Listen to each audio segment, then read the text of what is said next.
అన్న కొండన్న ఇటు కొట్టినాడుయా కింగ్డమ్ లో కొండన్న కండలు చూస్తే ఆడపిల్ల గుండెల్లో దడదడలే ఎంకన్నా సవి నమ్ముకున్నాడు ఎవడు అనేగాడు బ్రో. ఈ మూవీలో భాగ్యశ్రీ గ్లామర్ చూస్తే కుర్రోళ్ళ గులాబ్ జాములు గలగలలాడిపోతాయి. మనకి అన్నవరంలో సత్యనారాయణ స్వామి ఫేమస్, ఈ మూవీలో సత్యదేవ్ అన్న క్యారెక్టర్ ఫేమస్. కేరళ వెళ్తే మనకు గుర్తొచ్చేది నేచర్. ఈ మూవీ చూస్తే కేరళ వెళ్తే గుర్తొచ్చి మన వెంకీ అన్న క్యారెక్టర్. ఈ మూవీలో మన మల్లేష్ అన్న కూడా ఒక రోల్ పంచుకున్నాడు అనమాట. ఈయన కూడా లెంత్ క్యారెక్టర్ కానీ చంపి పడేశాడు. నాగార్జున గారు తీశారు మాస్. ఈ మూవీలో విజయ్ దేవరకొండ ఊరం మాస్. అన్నదమ్ముల 6 months అయితే అసలు ఆ జైల్లో కొట్టుకుంటే సీన్స్ అదిరిపోని ఉంటాయి భయ్యా. అసలు mind blowing scenes. Bhagyashree madam glamour తోటి చించి పడేసింది, కుర్రోళ్ళకి ఇచ్చి పడేసింది అనమాట.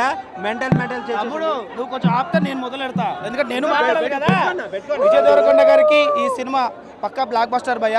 ఎందుకంటే మనం ఎప్పుడు కూడా తెలుగు ఇండస్ట్రీలో కోరుకున్నది ఒకటే, పెద్ద పెద్ద హీరోలు ఉంటారు, వాళ్ళని పట్టే స్టోరీలు రాస్తారు, వాళ్ళకే 100 కోట్లు ఇస్తారు, పెద్ద భారీ బడ్జెట్ అనుకొని తీస్తారు. కానీ అక్కడ వెళ్తే ఏం పెద్ద అనిపించట్లేదు. మన దగ్గర ఎంతోమంది పర్ఫార్మెన్స్ ఉన్నారు, ఎంతో మంచి స్క్రిప్ట్ రాసే డైరెక్టర్స్ ఉన్నారు, ఎందుకు వాళ్ళకి అవకాశాలు రావట్లేదని అనుకుంటాము. కానీ ఇప్పుడు చెప్తున్నా నేను, మనం కన్నడ సినిమాలో కేజీఎఫ్ తీసిన మన ప్రశాంత్ నీల్ గారు ఎంత ఫేమస్, ఇప్పుడు ఇక్కడ మనకు కూడా గౌతమి తిన్నూరు కదా అంత ఫేమస్ అవుతారు. ఎందుకంటే ఒక కొత్త స్క్రీన్ ప్లే, ఒక కొత్త దర్శకత్వం. మన సినిమాలకు వెళ్ళి కూర్చుంటే మనం కూడా అందులో నేను పాత్ర చేశాను, కానీ నేను మళ్ళీ అందులోకి వెళ్ళానేమో, అందులో పాత్ర చేస్తున్నానేమో, నేనే విజయ్ దేవరకొండనేమో, నేనే సత్యదేవునేమో, లేకపోతే నేనే ఒక క్యారెక్టర్ ఆర్టిస్ట్ ఏమో అనే ఫీలింగ్ కలిగింది.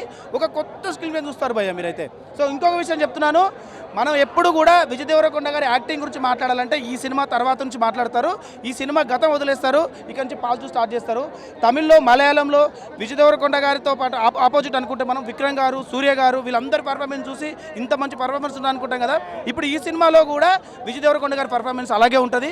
కథ, స్క్రీన్ ప్లే, డైరెక్షన్ గౌతమి తిన్నూరు గారు చాలా బాగా తీశారు. సితారా కూడా చాలా మంచి బడ్జెట్ ఖర్చు పెట్టింది.